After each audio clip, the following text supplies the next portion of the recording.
So, our first review of the day is going to be for the film Kung Fu Panda 2. Many people have been telling me about this. I've never seen Kung Fu Panda 2. I've seen the first one, and we did a review of the first one. That's up on the channel right now, youtube.com, The Afternoon Tune. You're able to find our review. Brandon was also on that review with us there discussing it. But I've never seen the second one. I've never seen the second one before. And many people, when I said I haven't seen the second one, they treated it like it's the Dark Knight for kids. Like, you haven't seen the second Kung Fu Panda? Like, how dare you? This is the best one of the series, apparently. That's what a lot of people were saying. We are reviewing these movies because the fourth one is coming out in March, I think, right? This one's I think it's the 8th, I want to Is it say. March? God damn, March is busy. Yeah. Early March. Everything is coming out in March. This is coming out pretty soon. So wanted to go back, look at the series. Like I said, these are the movies that helped build DreamWorks. You know, DreamWorks was kind of seen as a secondary studio next to Disney, Pixar, but they really showed up with How to Train Your Dragon movies, with this series, of course, Shrek, the Puss in Boots movies, very much like that. So we have in this sequel, Poe is returning with the Furious Five. And there's a new villain in town that's ready to conquer China, and that is Lord Shin. Lord Shin, who in this is voiced by Gary Oldman. And he also has a connection to Poe's past that Poe doesn't know of as of yet. But yeah, Lord Shin has got a deadly new weapon, but he's troubled by destiny, by fate. You have a soothsayer telling him, voiced by Michelle Yeoh in this, the stock on Michelle Yeoh is high right now. Everybody wants Michelle Yeoh. Yeah. So they probably got her for pretty good in this one. But yeah, he tells her that you will be defeated by a warrior of black and white, which leads him to basically genociding most of the pandas there. Oh, there's no basically. That's exactly what it is exactly. Like, that's one of the first notes I have. I was like, oh wow, genocide of pandas. Like, take this, kids. Yeah. Basically doing that, but he forgot one. Poe was able to escape there. And so basically, you have him teaming up with the Furious Five to face off against the evil Lord Chen and stop him in his evil plans. So I'm going to go around and get you guys' opinion on this movie. Brandon, what are your thoughts on Kung Fu Panda 2? Okay, well, yeah, I was definitely one of those people telling you that this is a great movie, best of the series. I don't know if it was just the right time when I saw it, when it came out, but like it just hit all the right notes for me. Did everything that the first one did, but like better. And like just I think it's just like a legit solid action flick. Like not even like taking away kids movie, taking away animation, taking away all that. I think it's just like a really solid kung fu flick. Voice acting is great. Lord Shin is probably my favorite villain of the series. I think Gary Oldman goes very ham, as he is known to do given the circumstances. But yeah, I just really love this movie. When rewatching it, I was like, maybe I overhyped it. Do I like it as much as I think I do? And then I was like, oh no, fuck, I do. What am I saying? So yeah, Kung Fu Panda 2 is fucking solid, rock solid. Hunter, what about you? It's one of my favorite sequels ever. So I know I'd seen it, like, but I could not tell you the last time I actually watched it. And so like Brandon was kind of hyping it up to me, like, dude, you're gonna really enjoy it. I was like, okay, because I enjoy the hell out of the third one. Like the third one's probably a solid tune in for me. I really dug the third one. I saw it in IMAX 3D and it was fucking awesome. So going into this one, I was like, okay, let's see what it's got. I remember the peacock scaring me. I always remember being like, man, this peacock is weirding me out. And then, yeah, Gary Oldman, it's like, yeah, of course, the peacock's terrifying. But yeah, so pandas are kind of my thing. Like, I fucking love pandas. And so seeing a panda genocide, I was like, God damn, like, all right, we're doing this. All right, fuck your childhood. But one thing I always love about a sequel is seeing an actual progression of the character, so that they're more competent. They still have more to learn, but they're not, novice anymore. I think to How to Train Your Dragon 2 as a great example of that. If you go like, okay, Hiccup and Toothless, they've been doing this for a minute, so they're kind of in tandem, and that's very similar to Poe and the Furious Five. That you can tell that they've been fighting together. You get a lot more kind of team up. Combo moves. Team up attack. Yeah, like very Marvel Ultimate Alliance-y in exactly. That way. They even have names for them. Yeah, which is so fucking cool. Like that, like their tandem moves are a ton of fun to watch. And this opening sequence in particular, one thing DreamWorks, especially over the last, I'd say 20 years, has been just better at than Disney animation, really at every turn, has been the music they use for fight scenes and the music they use for chase scenes. Like they've been masterful at both of those. And I brought up the example in the chat earlier of there's this chase in the Penguins of Madagascar movie, which is fucking excellent. And it's like this very like it's very cool in the way that the chase scene is filmed. And here, the way that right there where Poe is going ahead and protect, I was like, this is so fucking cool. And and the camera's always moving, and it's wonderful. It's such a joy to watch this movie. And yeah, this is, Brandon's right. This movie just kicks all sort of ass. It's wonderful. Damn, she using them as a baton and shit.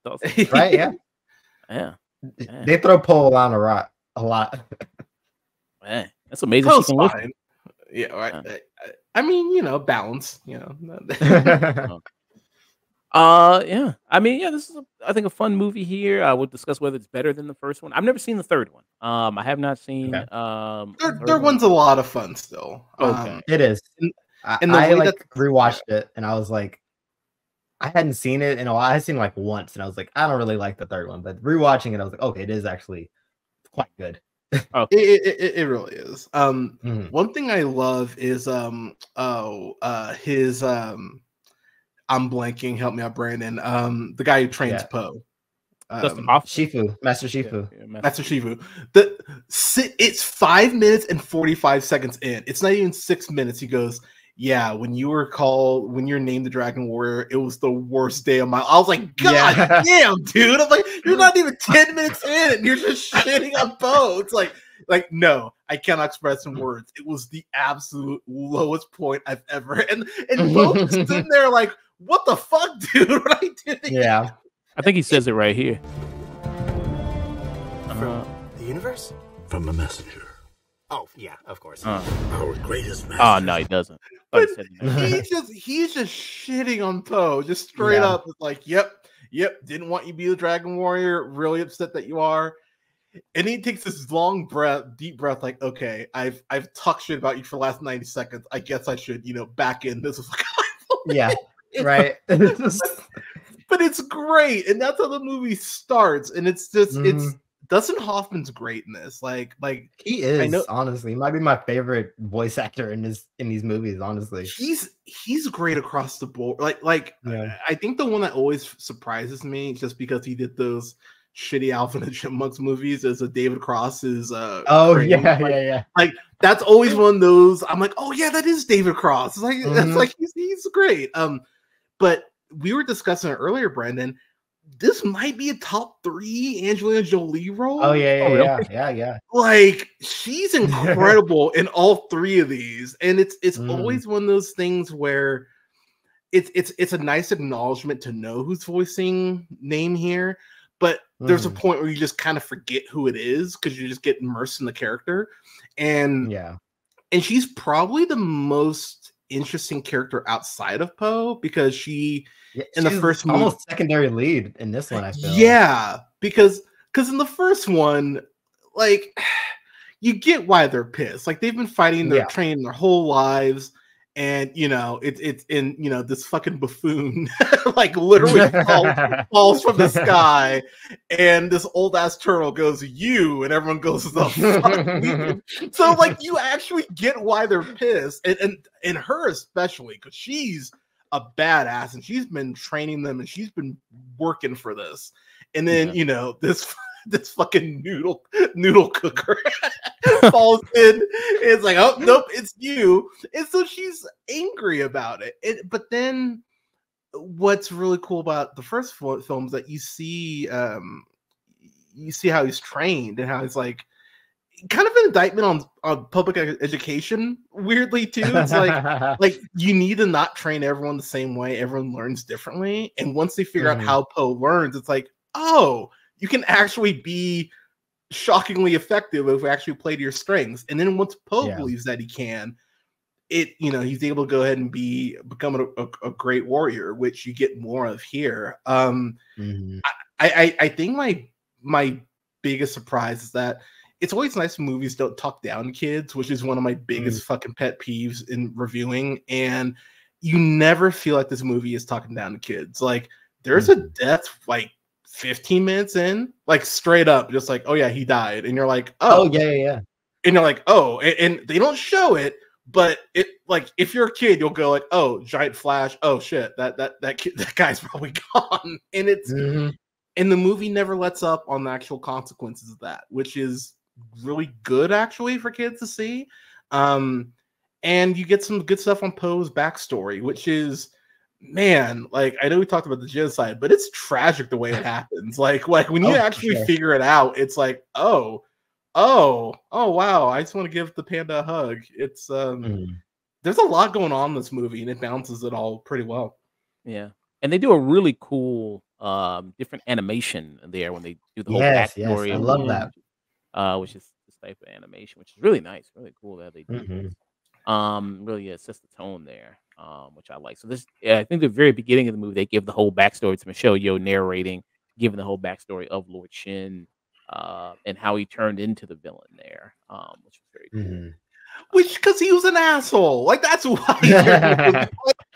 Like he had it made and just couldn't help himself. Wasn't okay with just being the ruler of Spot A. It has to be everything. And one thing I actually love about Poe is that he even tries to save him at the end, and it's not in like a dumb way where he like turns his back or anything like that, because that is a trope for me that I fucking hate in movies, where it's like, they just had this giant battle and the good guy's gonna turn his back on the villain and potentially get stabbed. I fucking hate that shit. And Poe's not dumb enough to do that shit. Poe's actually having a conversation with him, going like, "Look, dude, this is why you fail." Your elbows up and keep the shoulders loose. Not that. How did you find peace? I took away your parents, everything. I scarred you for life. See, that's the thing, Shen. Scars heal. No, they don't. Wounds heal. Oh yeah, what do scars do? They fade, I guess? I don't care what scars do. You should, Shen. You gotta let go of that stuff from the past, because it just doesn't matter. The only thing that matters is what you choose to be now. Lesson. Like, yeah, seriously. And then he tries, and then he basically Green Goblins himself, which good. That's exactly what you're as kids. But what's great about Oldman is kind of like Master. Oh my God, Shifu. Master, thank you. There you go. Kind of with him, part of Poe's, it's almost like an unintentional Spider-Man, because part of what makes Poe so frustrating is that he is this panda who's like aware of what he's doing, but kind of isn't. Like there's like almost like a Three Stooges aspect to how he fights, and very aloof. Yeah, it's kind of like Drunken style in that way, but. But there's so many times where the peacock's like, oh, he's gone, haha. And then like Poe just happens to escape in the bottom of the ninth. He's like, God damn it. He's like, this panda won't die. And it's really quite, and it makes you more endeared to Poe, but you see Poe actually gaining more confidence as these things happen. That last fight is fucking so excellent. It is like I got goosebumps actually watching him kind of finally find his inner peace, which, my God, that whole sequence. You were talking about the change up in animation, Josh, but this is just why animation works. Like movies like this show this scene right here. You can do. This scene, dude, I lost my shit. It's so good. It's so good. Cause it's his in-game moment. It's Captain America looking out and going like, oh, well, this is probably how it ends. Fuck it. Let's go down swinging. And Poe's like, okay, this guy wants to kill me, I'm willing to distract him and take the sacrifice to save everyone else. It's like that's such a like, oh my god, the scene, it's so it rocks. The music, the everything.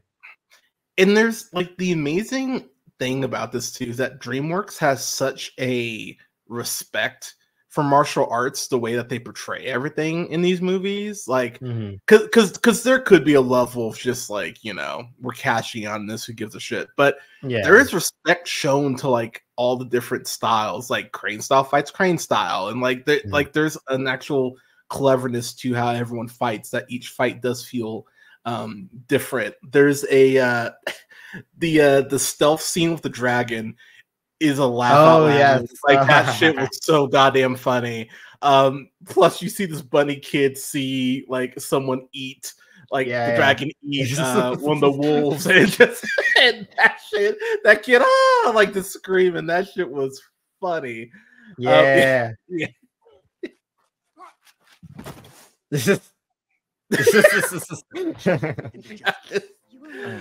I think you see the scene, I think, a little bit later here where he kind of eats her. Oh yeah. They're like,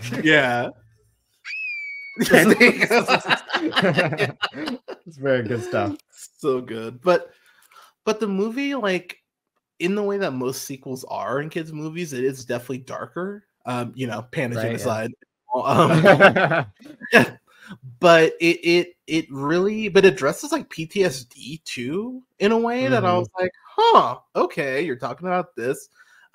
Poe is straight up having panic attacks whenever he sees that symbol, like, and they're very and they don't shy away from that. And you know, like a lot of people do, he hides it from the rest of the Furious Five until Tigress is straight up like, you need to fucking like, you need to talk about this shit right now. And that's where there's a point where Poe is having the whole, you know, I don't know where I come from moment. And he's talking to her about it. And he goes, you know, I realized that my dad isn't my dad. And she looks at him and she's like, the goose isn't your dad. And that shows character growth, because her from the first movie would have been like, you're an idiot. What the fuck is wrong with you? But she actually like indulges him and actually talks to him through it. And I went, okay, that's a subtle thing that some people will just miss, but that is an actual big deal as far as like evolving for her. She gives him I'm glad you brought that up. Yeah, she gives him a hug later on in the film, and that's a moment you're like, wow, she really is like. Even the Furious Five are like, whoa, like what's going on? You don't do that. But that look that look she gives him, like, dude, come on, your dad. Just found out that my dad isn't really my dad. Your dad? Poe's just like, yeah. Quite a shock. Yeah, it's just like, okay, props to you for. I'm glad you brought that up, because that's one of my probably favorite aspects of the first movie and the second movie. First movie, they play Poe's dad as a goose, like almost as a joke, but also like very straight. Like, it's an animated movie. You're not gonna really question why his dad is a goose. But then in this one, they like, it becomes a plot point. Like you get like how, what's his dad's name, Mr. Ping or something. You get how what is his dad's name? Yeah, Mr. Ping. Yeah, voiced by James Hong. Yeah, the legend there. But yeah, you get how Mr. Ping found Poe and like their relationship, and how like he treats, like he just thinks of him as a son, like, and all that. And like, it's a very kind of adult conversation, adult theme for children to see, like, this dad be worried that like his son is gonna go find out his real dad, find out his real family and stuff like that.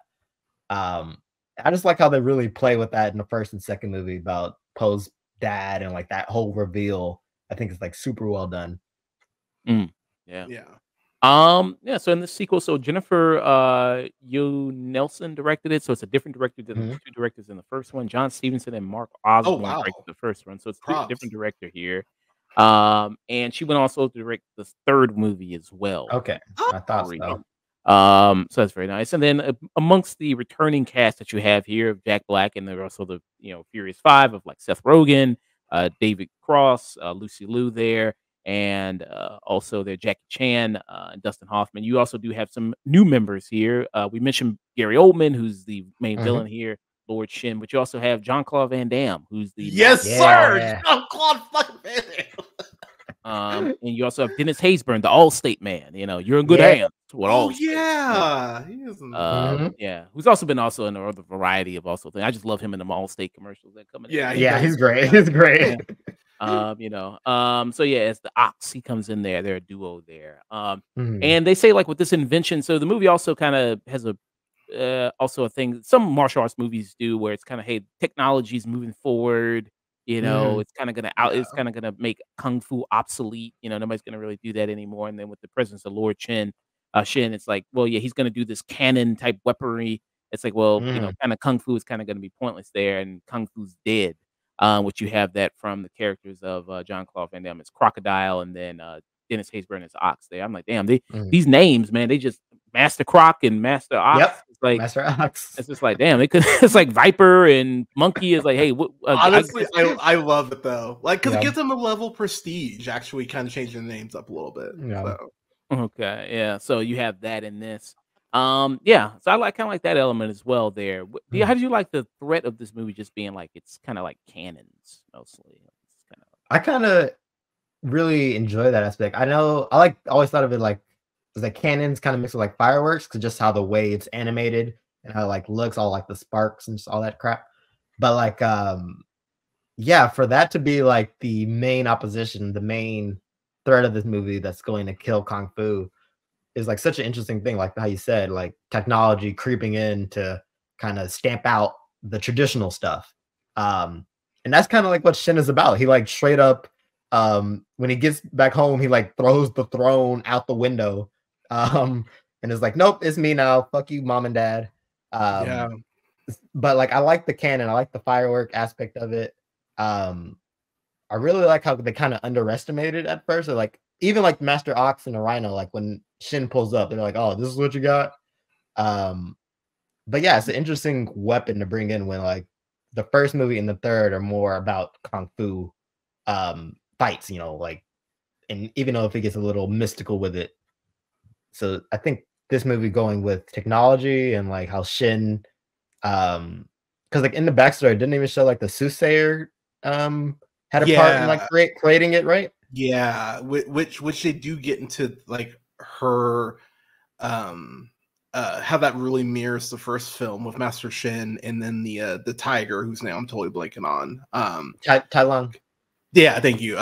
It really mirrors that story really well of, oh wow, this was someone I was close to, and I probably gave them that little extra push that they definitely didn't need, and so now I have to live with that. Now I have to live with that. It's very Ninja Turtles in that way too. You know, but my God, like it's so well handled because the peacock is just a dick. Like there is just a point where he's an asshole. Like, where he's ruled, like he's got the city. Like after this he could have stopped here, but it's not about stopping here. It's like no, everyone has to suffer because my parents set a very fair boundary and we're like, we don't want you to be a dictator. And he went, oh.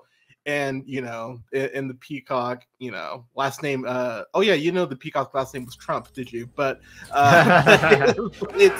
but like this scene alone, you're like, oh yeah, your parents were 1000% right to not want you to be leading this town. I love the mini fight scene too, because like you don't get Shin fighting a lot. Like his main thing is the cannon, and he's obviously not on the same level as like Master Rhino here, or Master Ox. Got the pleasantries out of the way.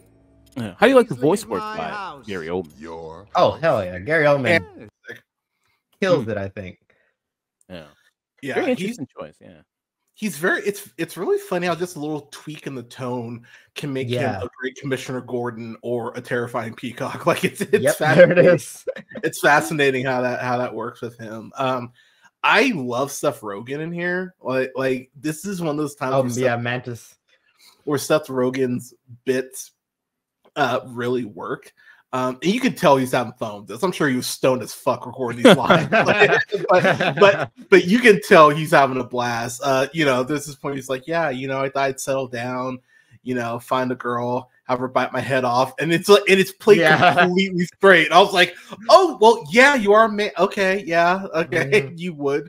This would be your honeymoon, I guess. But but the movie's really funny. But it's a lot, like I would say the comedy, the drama is more dramatic than the first film. I would say the comedy does dip, but I don't even mean in quality. I just mean as far as the amount of jokes. But there's a lot more jokes.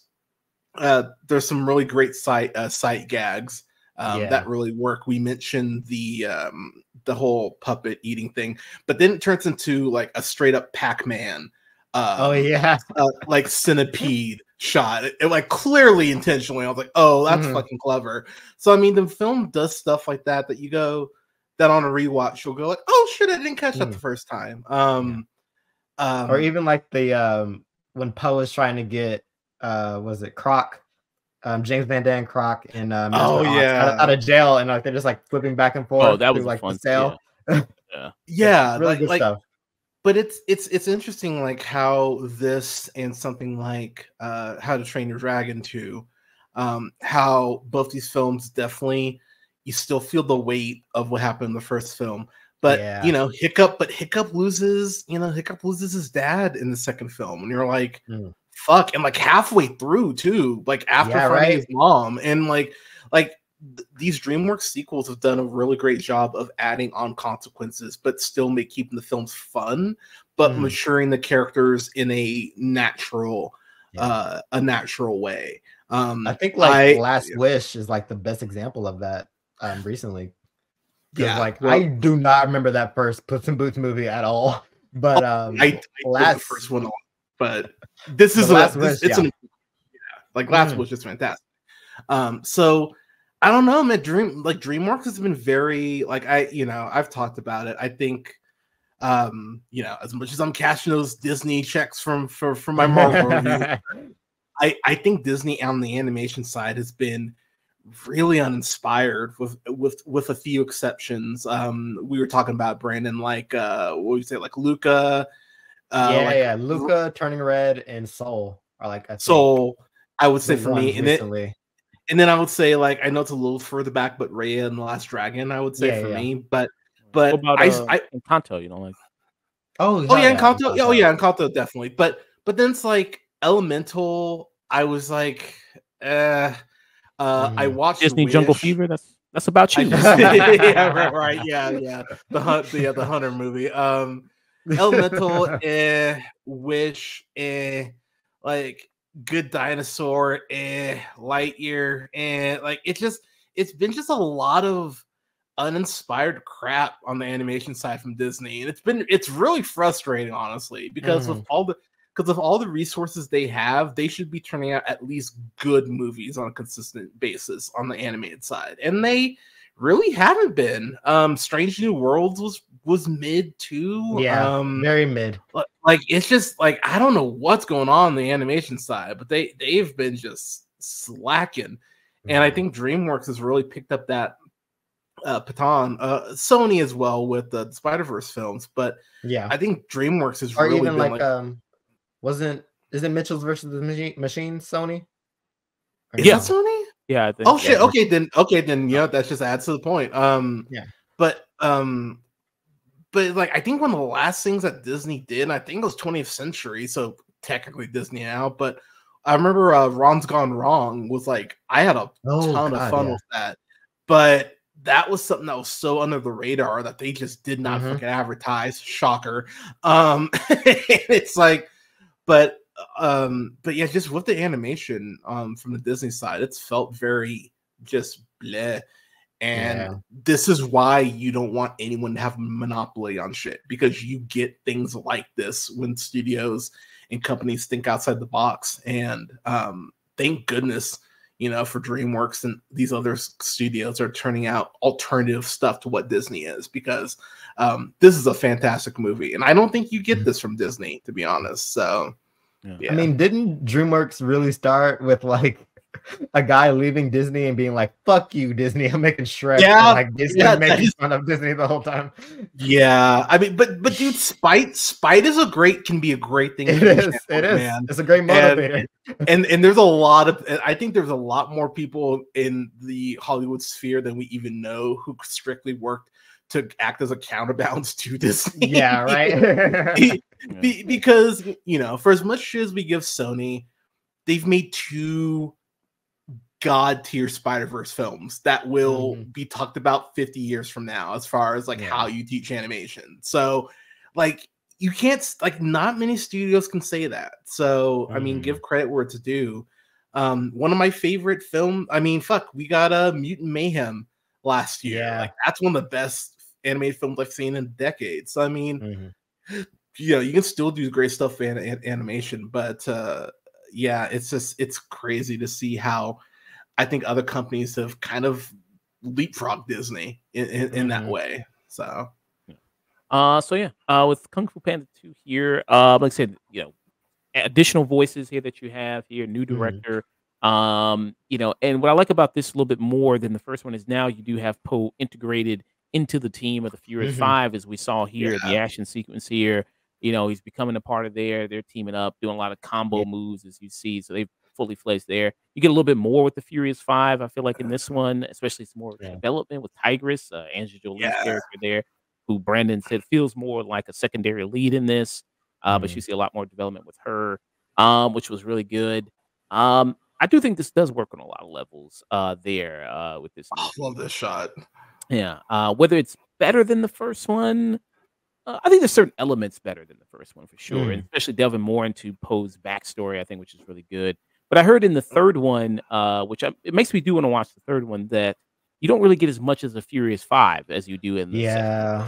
It's more. There's a reason why. There is, And honestly, the reason they come up with, I remember like because I rewatched this during lockdown, I remember going, okay, yeah, you do actually explain this, because I was in the same camp you were. I was like, wait a minute, there's not a lot less, and then you're like, oh, but because this thing happened, so it does make sense, and you get a lot of scenes between Bryan Cranston and Jack Black that just work so fucking well. I was like, okay, like this is it's very much like that third How to Train Your Dragon, where you get a little less hiccup and Toothless together, but there's an actual reason why it's the case, and you kind of go, okay, for where this needs to go, you kind of need to tweak some things. So exactly. But yeah, like I said, I saw the third one in 3D, and I was just so fucking happy. I'm like, oh my god. Like my high ass, like, oh my god, it's a village full of pandas. This is like that could fucking exist. But we haven't talked about it yet. I don't know who did it, but the score in this. The score. Who is it? I don't know who did it. Let's see here. It says Hans Zimmer, John Powell. Oh, it's I thought Hans Zimmer. I thought so. God damn, Zimmer's great at just any movie. It's kind of annoying how great Zimmer is. Even when it's a bad movie, like I love his score for Dark Phoenix. I do too, actually. And I fucking hate Dark Phoenix so much, but yeah, that score is great. This all around this movie, like, because I really was kind of trying to think of a actual like gripe that I have with it, but I don't know, like there's nothing that sticks out as bad. That's one thing too that we have to bring back: movies being like 95 minutes. Not everything needs to be 2 hours. Not everything needs to be an hour 50. Like sometimes something can just be 93 minutes, get you in, get you out. And thank you, DreamWorks, for actually remembering that, because there's a good amount of content in here, but it doesn't feel overstuffed. It's paced very well. And like when I got to the end of it, I was like, oh wow, I went on an emotional journey. There are a couple scenes I was just like, oh god, don't cry. Oh, like, but yeah, this is a wonderful experience, and this is actually one of my favorite. Like I was thinking about my favorite sequels, like animated sequels. I was like How to Train Your Dragon 2, and 3 are definitely on there. Puss in Boots: Last Wish is on there, and then it's like shit, like Toy Story 2. Yeah. Like 2. Shrek 2. I love Shrek 2, but like Puss in Boots is like, that was my homie. The moment I saw that cat, I was like, yep, I don't care. I don't care who listens to you, you're the best. But it's amazing how well this film functions from start to finish. I'm gonna have to buy this on 4K. Like yeah. This is, yeah. I was trying to look for it on streaming, but it's not on Paramount Plus. I had to rent it. Or no, I bought it when we're talking about it. I just bought it on Prime. I think it was like $8 or something like that. Yeah. I think you could get all 3 movies for $21 for Blu-ray. Yeah, very, very good deal, I think. That's a for all deal. 3. I'm that asshole though. Like if I know something exists for 4K, I can't have it Blu-ray. Like I have to spend extra money and get a 4K. But I'm sure they'll put out another like edition of like all 4 movies since this. Yeah, especially after the 4th. Yeah. So when did the 3rd one come out? Because there's been a decent amount of distance. It's been a time. Let's see, the 3rd one, 2016. So I mean, it's been 8 years. Like that's. I mean, there's been kind of space between all of them. First one came out 2008. Second one came out 2011. Third one came out 2016. That's fair. So what will be your rating? I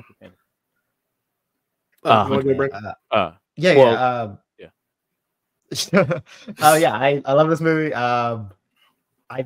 I really just want to give it a somewhere between a strong tune in and a light cinema.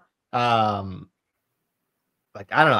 I like I said before, I think this is like a top tier like action flick.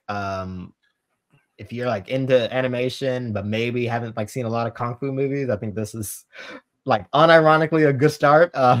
Because like even with the voice guys, you get a lot of martial arts people in there. You get like Jean-Claude Van Damme, you get Jackie Chan, of course. Even Angelina Jolie's been in some martial arts movies. Of course, Michelle Yeoh and a bunch of other like cast just running out. It's like a perfect mix of martial arts, action, and comedy. But yeah, I love this movie. My favorite scene probably has to be when they're climbing up the falling tower, which is such a sick scene. But yeah, super strong tune in for me.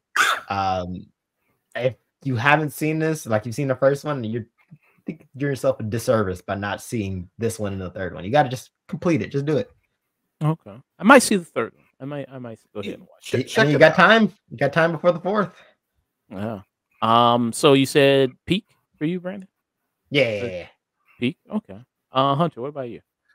Yeah, this is like the same feeling I had when I got out of First Avenger. I was like, man, that's a great movie. I can't wait to see what they do with the sequel.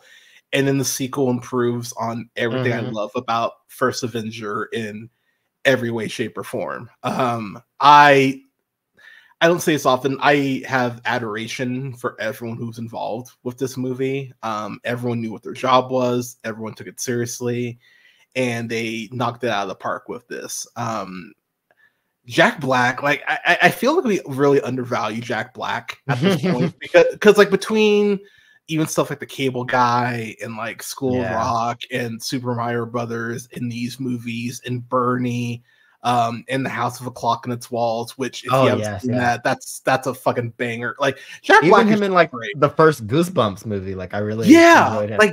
Like Jack Black always, like you never feel like he's not giving a shit. Tropic Thunder, we didn't even fucking mention Tropic Thunder, of course, like we should have been one of the first things, but he's just great all the time.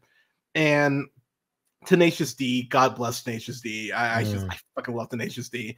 But the man just gets it, and there is a love that he clearly has for this character, which makes me feel better about the 4th one because I don't think he'd come back for a 4th film if there wasn't a reason to.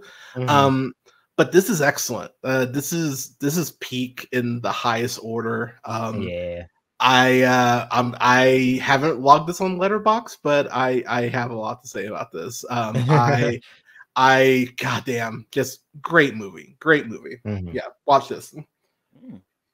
Yeah. So with this one's finally seeing Kung Fu Panda 2 for the very first time, I think it is very good. Great animation that you have here. Really good action sequences. Like I said, the team is more now. You see more of them in their element now. They pose a part of it, which is really good. I always like to see a good team up there.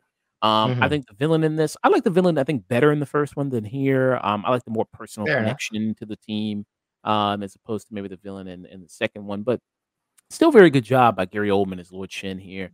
Very good Mhm. stuff they do with his design being a peacock, like his flag. Somebody also pointed out the color of his is also like the Japanese flag there. Somebody kind of pointed that out Oh, nice. there with like what do you call it? The peacock's not Feathers, I wings, guess? feathers. Yeah, Uh, feathers there, yeah. which is really nice. Yeah, so I really do. I would give it a peak myself. I think I gave the first one a tune in or high tune in or somewhere around Mhm. there. I think that's I fair. think I did too. Yeah, so I think I'd be right there with y'all. Like a high tune in for the first one. yeah. So it's got also good comedic elements here too. Good voice cast Mhm. working really well here. I think some of my major complaints. I always love to see a good team there. I wish you get some more stuff from David Cross and Seth Rogen Yeah. and Lucy Yeah. Liu. There, I think most of it kind of. I understand it's a short movie. It's only an hour. It's like exactly an hour and 30 minutes. But at least more time to develop at least some of the other members of the team there. And this was the scaling of Yeah. the billing that you're talking Oh my about. god, so cool. So good. That is one of my favorite jokes from the first film.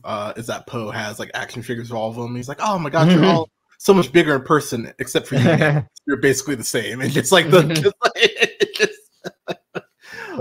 Poe's so good. This chase scene, holy shit! Yeah.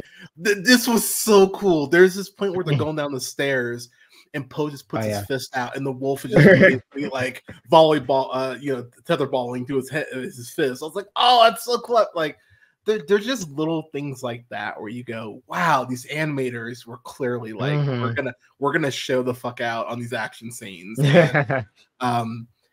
And the conversation that he has with his dad at the end, I was just like, oh god, I was like, this is just feels. It's such a great film. I'm actually gonna probably watch the third one tomorrow with my coffee. Like, I do it. Like, yeah, what a joy these are. Like, and this was nominated for Best Animated Feature at the Oscars. The director there was the second woman to be nominated for Academy Award for Best Animated Feature at the time. And do you know what it lost to? Oh God, what? It lost to Rango. Okay, that's fine. That's fine. All right. I can deal with that because Rango is excellent. It's pretty fucking Rango good. Yeah. is pretty great. The competition was Rango, A Cat in Paris, Chico and Rita, and Puss in Boots. Oh wow! First Puss in Boots came out. But that's okay. I'm still okay with Rango winning. Yeah, crazy. Johnny Depp playing someone who lies to people. But yeah, and this was also very successful. It was the sixth highest grossing movie of the year when it came out in 2011. Oh, nice. Let's go. It made quite a bit of considerable amount of money. Yeah, it had a budget of 150 million. Made a box office of 665.7. That's nice.